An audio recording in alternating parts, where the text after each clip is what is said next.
then share screen.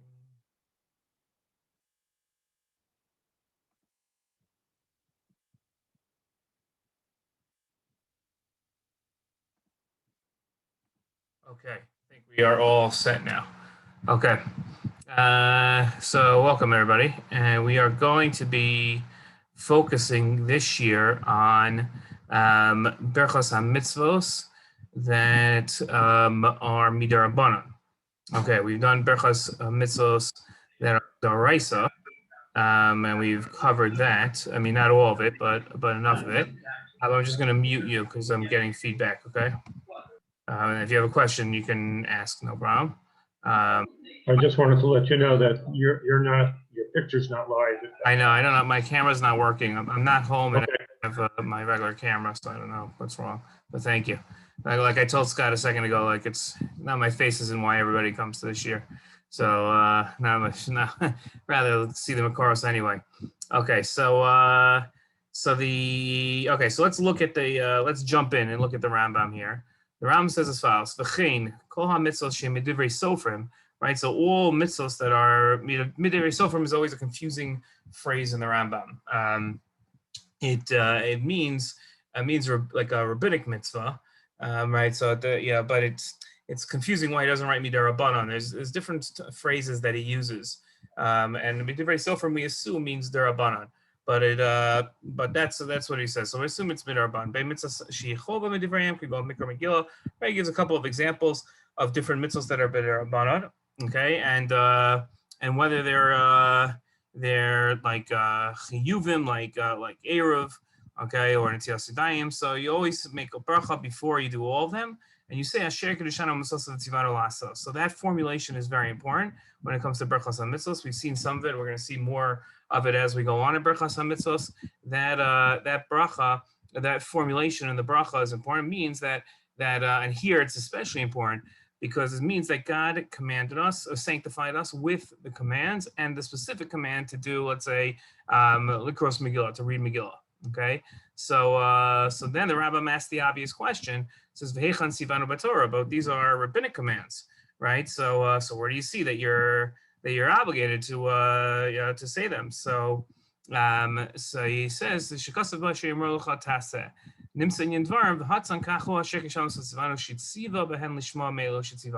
So God, there's a pasuk that says you have to listen to the rabbis. So that pasuk is what tells us that there's a command to follow the mitzvos, right? That's the command. Okay, and so therefore, when you follow a mitzvah derabonon, what you're really doing is following a deraisa, and therefore you can say that God commanded us to do this mitzvah. Okay, now the Rambam does, if you remember in a previous year on Birchas Hamitzvos, we saw that the Rambam split the categories between a mitzvah that's a chiyuv, like in all times you have to do it. So for instance, on every Hanukkah, I have to light Hanukkah candles. That's an obligation, right? It's not situational. It's not that if I choose to do something, then I have to light Hanukkah candles, but I'm always going to have to light Hanukkah candles every Hanukkah. It's an obligation. And something that's more of a of situational, where if I want to eat bread, for instance, right? So the Rambam calls it mitzvos she'eino chova, whether the mitzvahs are a chiyuv like Hanukkah candles, or whether they're not a chiyuv like eruv, right? So the Rambam again splits them up. Right, but then in the end doesn't really make a differentiation between the two of them. Just says that both of them you have to say a brachah on, right? So just like we saw this earlier, the Rambam does it again. He splits the mitzvos into two different categories: mitzvos that you're obligated in and mitzvos that you're not obligated in, and then just says you have to make a brachah on both of them, which leads to the question of, well, then why split it up?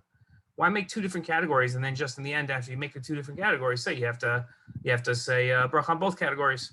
Right? Just leave it and just say you have to make a brachah on all mitzvahs derabonon. I would never think to myself then, well, what about a mitzvah that I'm not chayiv in, that I'm only chayiv in if I do something to get there? So I said, well, the Rambam already said, make a brachah on all mitzvahs derabonon. So now I know I have to do all of them. Okay. So then if you remember the last time that we had this same exact thing, this is in halacha beis, we're now in halacha gimel. So I mean, it feels like it was weeks ago, but it really was just like the previous halacha. When the Rambam did this, he didn't say mitzvos that are chova, like he says here in source number 1, says she chova, and bein mitzvos she'eino chova. He used a different phrase.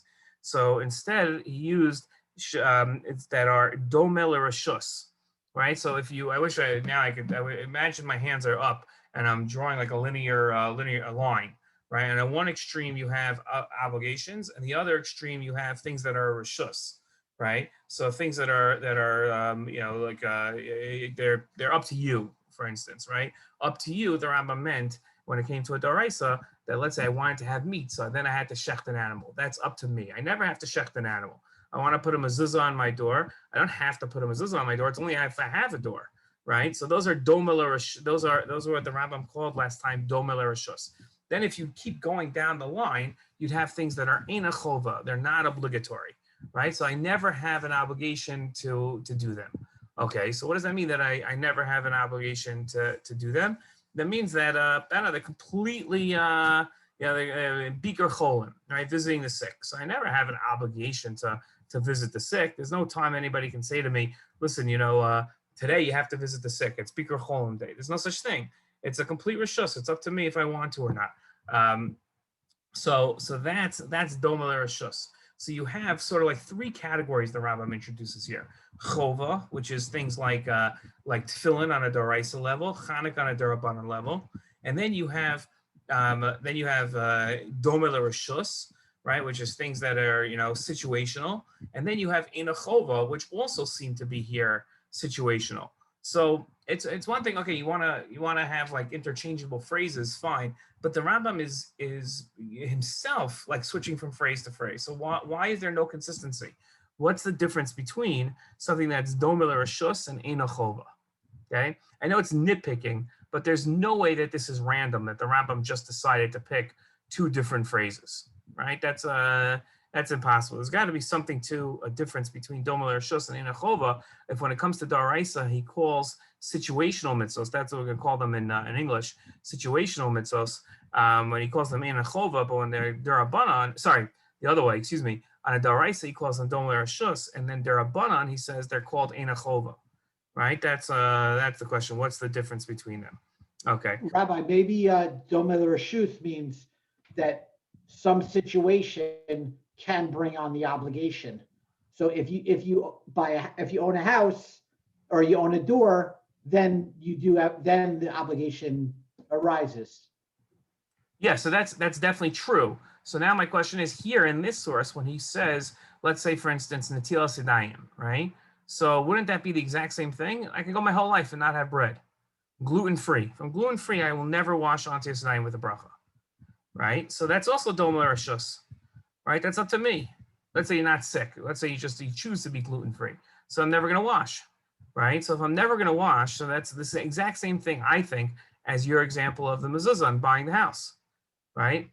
So when it comes to daraisa, he calls your example dome l'rashus. When it comes to derabonon, he calls netilas yadayim, which is just about the exact same thing. He calls it eina chova. Okay, I think it's a little different because with the bread, you're not eating the bread before you wash, but with the mezuzah, you're putting up the door. So once you put up the door, now the obligation arises. So I think that there's a little difference there.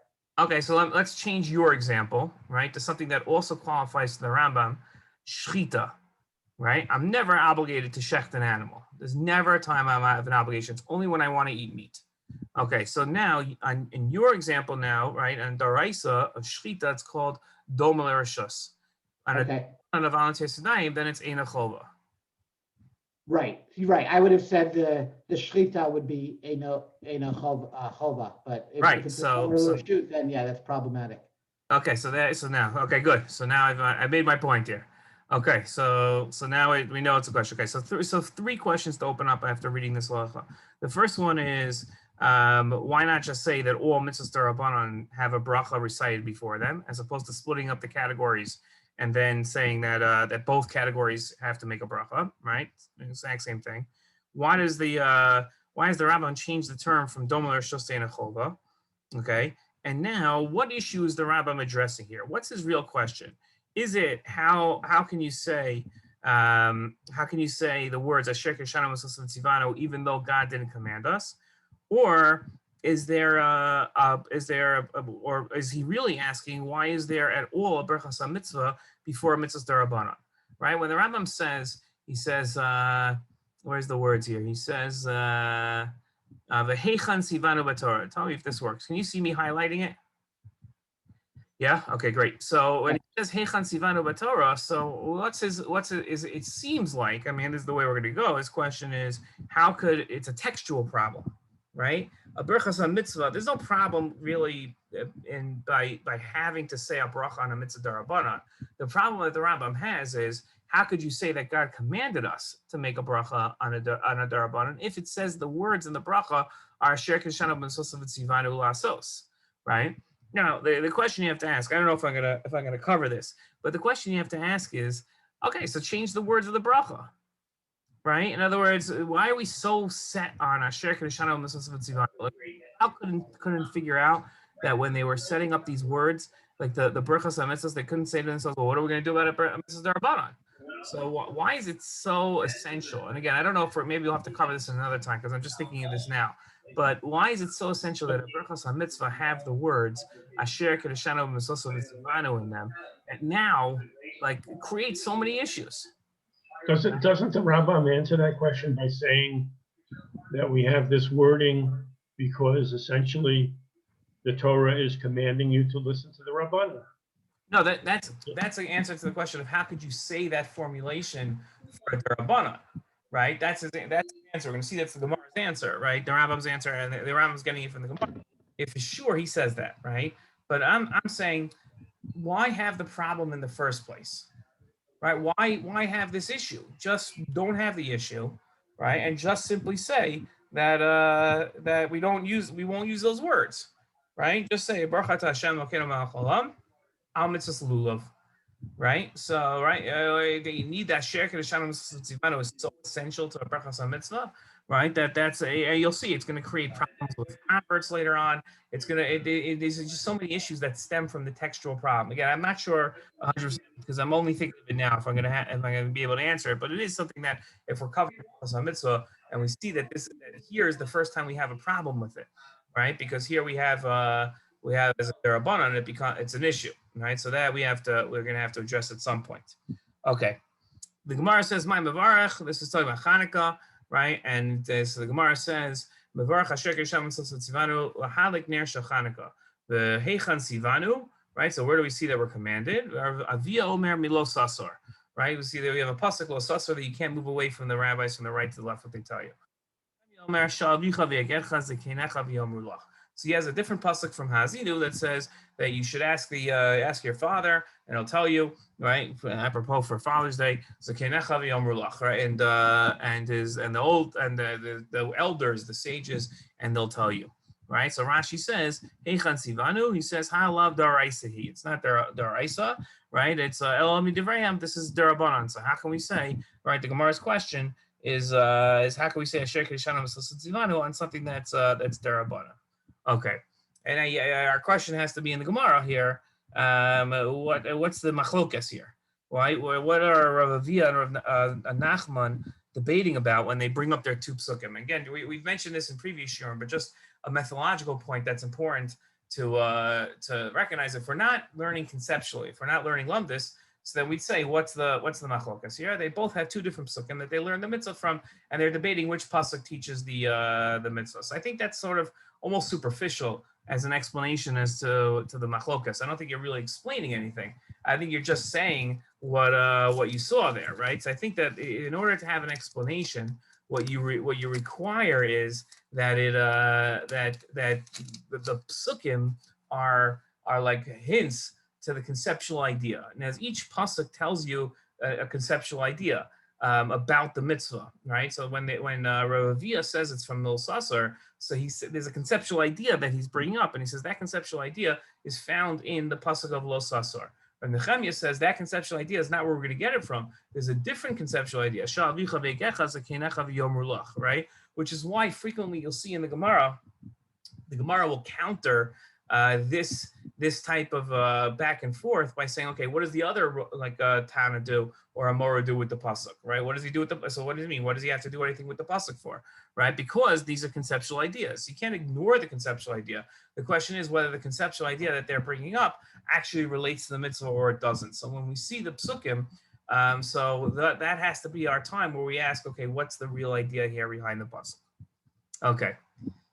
The Ran explains the machlokas, and the Ran says as follows. The Ran says, Rav Nachman bar Yitzchak amar Misha Avicha. He learns it from Misha Avicha, right? So he says, Perish mishum dahave milsa ba'ape nafshe below have kashar milei de saida raisa. So Rav Nachman dol shaykh l'sasar Misha Avicha v'gecha. So he says Chanukah specifically here as a derabonon is its own idea, meaning this isn't based in the Torah anywhere, okay? Like the rabbis came up with this, they invented Hanukkah on their own. So it has nothing to do with the Torah, and therefore, lo sasar, which is really the way Rav Nachman understands the pasuk of lo sasar, he understands that it means that you can't move away from their Rabbanon when they're coming up with an explanation for a daraisa. So that's not what's happening with Hanukkah, right? This isn't the rabbis coming along and telling you how to fulfill a daraisa. Rather, this is the rabbis coming and telling you that this is its own mitzvah. So therefore, it doesn't come from lo sasar. It comes from shal vicha v'yagetcha zekinecha v'yomer lach. The zakenim will tell you what to do. Okay, and you see as the Rambam explains, he says as follows. He says the Rambam is going to take a different approach. He says kol ma she'amru chacham la'asoso v'chol ma shizhiru mimenu v'fartziva Moshe Rabbeinu b'Sinai. Right, all the things that the Chachamim told us to do. Right, so this is already commanded to us by Moshe Rabbeinu at Har Sinai. Shitzivinu l'kaimo. Right, v'hu amru al pi haTorah sheyirucha v'al she'amru lach taseh. V'yishanu marvor b'davar mikol ma shetiknu gazru v'amru lo sasar min hadavar sheyidu l'chosmo. The Rambam holds that any type of violation of a derabonon, right, is by or if you negate a derabonon by not fulfilling a derabonon, anytime that happens, that's going to be an issue of lo sasar. You're going to be violating lo sasar. So if you don't light Hanukkah candles, it's not that you're just ignoring the rabbis on Hanukkah, but you're actually violating a doraisa. Okay, the Ramban really did not like this idea. And here, look what the Ramban says. He says, and the Ramban, like Kedarko Bakodesh, the way he usually works, especially when he argues on the Rambam, he doesn't just disagree. He then brings proof after proof after proof after proof to show that the Rambam is wrong. Okay, he just goes on and on and on. So he says, so he says the Rambam built this massive wall around the Chachamim because he says you can never violate the Chachamim because what's the wall consisted of? Now you're violating the daraisa, right? But he says, but really what he did was he made it a very weak wall. He compares nofel. He says, because the Rambam's opinion is so weak, so the wall is going to fall very easily, right? It's very tall, very thick wall, but the foundation's very weak because his whole svara doesn't work. Okay, and he says you find many times in the Talmud it won't work, right? So he says right. He says it's almost like if you have the Chachamim talk about you can't lean on a tree on Shabbos, right? So that's an assay and a los assay from the Torah, right? So if that was true, then he should, if you really violated daraisa. So daraisa chiyuvim, they get 40 makos, right? But that's not true of a derabonon on Shabbos, right? So go the other way is his proof. Really, he really should have gone if he violated daraisa on Shabbos, then he should have been warned about being over on as far as misas Beistin. Beistin could have killed him. Instead, he just gets the lashes on a derabonon, right? So that's a proof that this is not a daraisa. Right? Because if it was if every derabonon was daraisa, then the punishment should be a daraisa punishment. But that's not what's happening when you violate a derabonon on Shabbos. You're getting a derabonon punishment. So it can't be a daraisa, says the Ramban, right? Not only that, we have, sorry, go ahead, Scott. I was going to say, is it possible that the Rambam is not saying the actual mitzvah is deraisa, but the lo tasar you're violating, that's deraisa. So you're not going to get the full deraisa punishment for violating the derabonon, but you are violating the lo tasar, which is deraisa. Right. So the question is, so why that makes sense? True that you violate the lo tasar, So why aren't you getting a daraisa punishment? Why aren't you getting a daraisa punishment for? But you may be, but I don't know what the punishment is for lo tasar. Maybe it's not the same, like, punishment as Right. doing. Okay. It's a good defense of the Rambam. 100% good defense of the Rambam. Let's see. Take the next. Take the next one. The thing that he brings. Okay. It's almost like saying that the Rambam wants to have it both ways. The Rambam wants you to pay attention and to observe mitzvos derabonon, because the Torah tells you that you have to take the Rabbanon seriously. But at the same time, he's saying that after all is said and done, it is only a Rabbanon, and it's not going to be at the same level of violating the Doraisa. The Ramban wants to say that you're saying. No, I'm saying the Rambam. The Rambam wants you to observe a derabonon because of lo tasur. Right. Yet at the same time, he knows that it is in fact only a derabonon. Oh, okay. Because you're right. Because he's saying you're saying he's not getting the daraisa. Right. Okay. Right. So that's the It's Ramban's. almost like wanting to have it both ways. Right. That's the Ramban's question on him. But the Ramban is saying since you can't have it both ways, it must be that you're wrong. Right. He brings up another principle. The Ramban brings up of that we have a principle that we're machmir on daraisas and not machmir on derabonons. But if every daraisa is real, if every derabonon is really daraisa, then you should be right machmir. Again, so Scott's approach is going to be the same way approach to answer it. But this is his right. This is his idea. Okay. So not only that, right, and so. The Ramban here, I'll highlight what I'm up to here. So he says, what's a Avia lomar? So what's a Avia's svar that he says it's lo sasor? How's the Ramban going to explain that, right? The Ramban's arguing on the Rambam, not on Avia. So he says that kol gzeros asayogim shedivreim smuchin alav lo sasor, right? That all zeros, all decrees and the fences that the Rabbanan built, those rely on lo sasor. Kach mitzvos shechudshu kamo Chanukah smuchim also alav atzmo, right? So he holds that when they instituted these mitzvos, right, the Rabbanan were somech, they relied on lo sasar. Okay, the Rav Nachman disagrees and says, right, she'ein samach b'oso alav, right, el divrayim sheish behem ikar b'Torah. The only time lo sasar of Nachman comes along and says that you could rely on lo sasar for the Rabbanan is when the thing that they're making a fence around is an actual doraisa, right? So, for instance, let's say muksa, right? Muksa was instituted as a derabonon, but it was there in order to guard against the daraisa, right? So there's an ikar like a daraisa there. The thing was built upon a daraisa. But Chanukah mitzvos hamchudeshes mehen, right? So he says the mitzvos that are new, right? That were novel by them. These are innovations by the Rabbanan. Right? This is similar to what the Ran had said. Right? That's only. That can't come from lo sasar because you're not veering away from the rabbi's interpretation of the Torah. That's only coming from sha'avicha v'yegecha. Okay, and he says v'atam bazer bor lefisha dvarim shehem mosifin b'mitzvos haTorah atzman came perish b'Torah. Right, so this is clear because the things that are derabonon that they added to the mitzvahs of the Torah, they were like a perish. She'ilu hayadaitam ken haynu chayavim lahamin osam mizeh halav b'vaday shu mechuyev osan alami b'Torah kafi aperish for shalom. Right. So they're saying that you have to believe in the Torah here. Okay. So my question is on this Ramban here is in the Ramban's opinion of Nachman. Okay. What about lo sasar doesn't cover rabbinic laws that weren't clarifications of the Torah? Right. Why can't lo sasar apply to it? Okay. That's my question on the Ramban. Okay, so we've got 5 questions here. Right. The first question is why not just say that all mitzvahs derabonon have to have a brachah recited before you fulfill them? Why does the Rambam change the term from doma lirshus to eina chova? Okay, what issue is the Rambam addressing? Right? Is it how can we say the words asher kishanu mitzvos v'tzivanu even though God didn't command us? Or why is there a Berachos hamitzvah and a mitzvos derabonon? Okay, and then what's the machlokas between Rav Avia and Rav Nachman about the 2 pesukim that they bring it from? Rav Avia says that all derabonons are from lo sasar, and Rav Nachman comes along and says no, it has to be from sha'avicha v'yegecha zakenecha v'yom rulach. And then the Ramban's opinion of Rav Nachman, his explanation that lo sasser doesn't cover rabbinic laws that weren't clarified in the Torah, right? So how do we understand Rav Nachman there? Okay, good. Those are our 5 questions. And if we can think of something, we'll see if we have time. If we think of something, I'd rather give it some more thought than just thinking off the top of my head.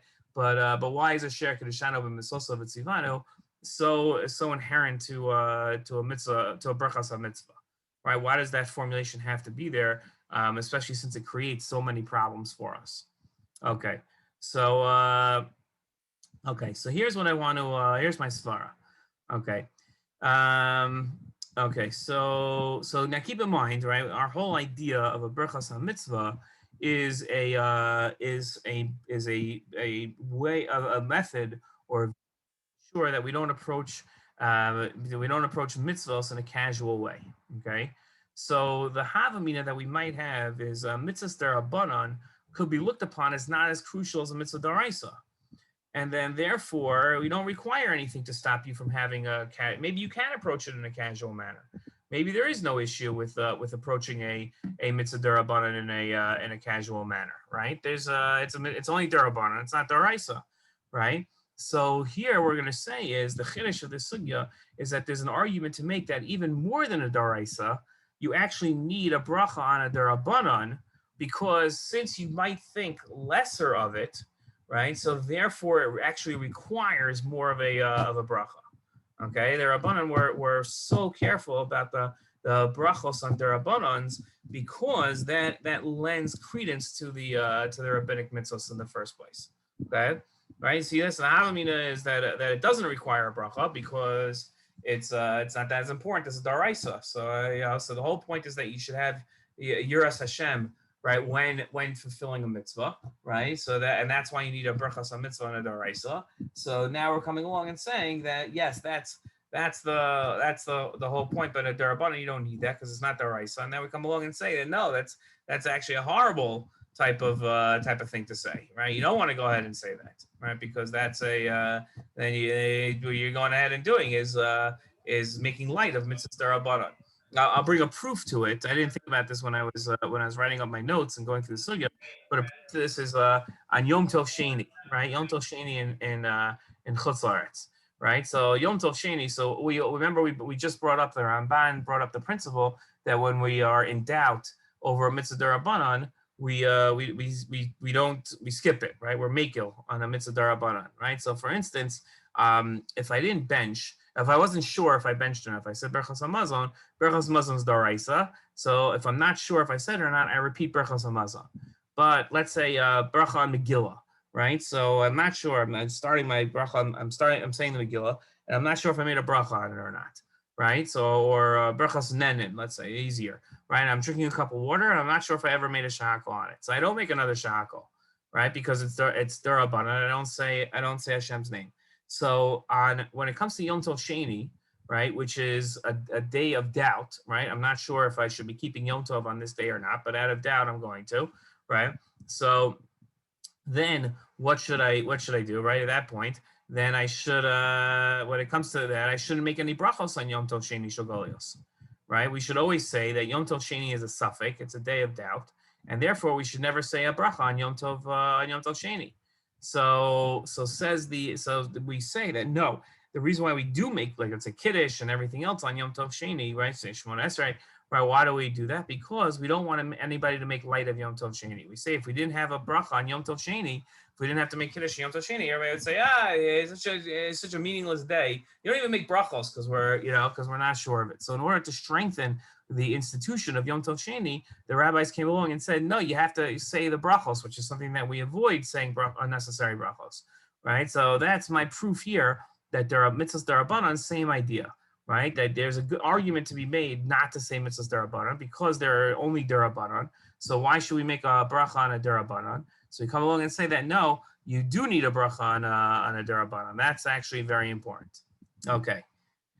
So it also follows, by the way, what you're saying, practical halacha on Yom Tov Sheni of, let's say, Israelis that are in Chutz La'aretz for Yom Tov Sheni, that they're not allowed to do malacha, even if they're in the privacy of their own room, and no one's going to see them doing it. Again, not to make light of the rabbanans. You could say such a thing, except that, I mean, just the pesukim don't say, it makes sense what you're saying, but the pesukim usually tie that to marasayin more than anything else. But it does make No, that's what I'm saying. It's not marasayin. If you're alone in your own room and no one's going to see you on right. the Well, internet or I on mean, your cell phone. sort of, because we still say that marasayin applies b'chadrei chadarim, like even in your privacy of your bedroom. So okay, but in any case, your sort of makes sense. It's just that we usually point to something else. Okay, so let's answer our questions here. Well, we say that why not just say that all mitzvahs derabonon have to have a brachah before fulfilling them instead of splitting them up, right? So again, same idea that we said last time. You might think that a mitzvah that you put yourself in a situation to have to do them, right, doesn't run the risk of approaching them in a casual way, right? That's what we said last time. So the Rambam has to specifically mention situational mitzvos in order so that you understand that they are obligatory to make a bracha before them, right? In other words, I might say that I don't have to do that because it's okay if I approach you in a casual way, or right, it's not that, right? So that we say that no, right? You have to make sure that even in situational mitzvos you do them, right? What's the difference between the terms doma lirshus and eina chova, right? Just to review, the Rambam when he talked about mitzvos daraisa that were situational, he called them doma lirshus, right? Similar to optional mitzvos. Right? And when he referred to the same type of category under derabonon, he called them eina chova, that they're not obligatory, right? So what's the difference? So in a mitzvah daraisa, when a mitzvah isn't obligatory, but it's up to you to create the situation, it's more accurate to call a mitzvah similar to a shus, because the Torah's commands are eternal, and they can never be described as eina chova. It's not obligatory, right? It could be that it's dependent on a situation. That might be true, but they're still chovos, right? They're still obligations. They're obligations that exist in reality, right? They're concrete. It just happens to be you have to put yourself in a situation for them to be chiyuvim. But our rabbinic mitzvos, right? So these were only instituted for specific situations. The tilas yadayim, washing your hands, is never an obligation, really, right? There's no such thing as an eternal obligation of washing your hands before bread. That's not really true. That's the Rabbanan came along and created that, but that's not a reality, right? That's not a universal reality. It's only the Rabbanan came along and said that that's an obligation. So those aren't really chovos. So the Rambam switches the term from doma lirshus, because doma lirshus still refers to an obligation, right? So there is an obligation. This is similar to rishus, but there's still an obligation out there. When it comes to rabbanans, there's no such thing as an obligation that's free existing of netilas yadayim, right? It's only the rabbis that came along and said, if you happen to be in this situation, then we're going to create this chiyuv. But the right, so that's not how it actually works. Okay. Okay, when the Rambam says, right, was the Rambam talking about Asher Kedishanu, right, or was he explaining that there's actually a question of should I make a berachos hamitzvah and a mitzvah derabonon, right? So the Rambam is worried about the wording, right, and he addresses it, right, by explaining that that God commands us to listen to the rabbanon. So that is the issue the Rambam had. He did not have the issue of whether or not you should make a brachah on mitzvahs derabonon. Okay. So what's Avia and Rav Nachman debating about, right, conceptually, when they bring up their two different pesukim, whether it's lo sasor or sha'avicha v'yagedcha? So I want to say as follows: the Sanhedrin plays two different roles. Okay, so the first role is to define and explain the actual Torah, right? They come along and they explain it to us. So for instance, the Torah says you shouldn't cook a kid in its mother's milk. We have absolutely no idea what that means, and it repeats itself 3 times. So the Sanhedrin's job is to explain what that pasuk means, right? They have to come along and explain that pasuk, and it tells us that pasuk's really repeated 3 times to explain that there's 3 different prohibitions when it comes to milk and meat together, right? Cooking and benefiting and eating, right? So that tells us that's role number 1 of the Sanhedrin. Role number 2 of the Sanhedrin are to enact laws that enhance the observance of the Torah, right? So Avia maintained that lo sasar is a prohibition. It's a blanket prohibition of not listening to the Sanhedrin, their roles.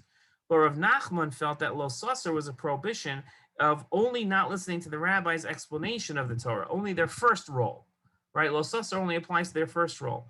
But the second role is something completely different, and that falls when they're mechadesh something in order to enact laws to enhance the observance of the Torah, right? So that's what Hanukkah is, what let's say Kiddush on Shabbos morning is, right? What we call, let's say, takanos. So those that doesn't fall under lo sasser. That falls under the avshal vicha v'yagercha zekinecha v'yomer.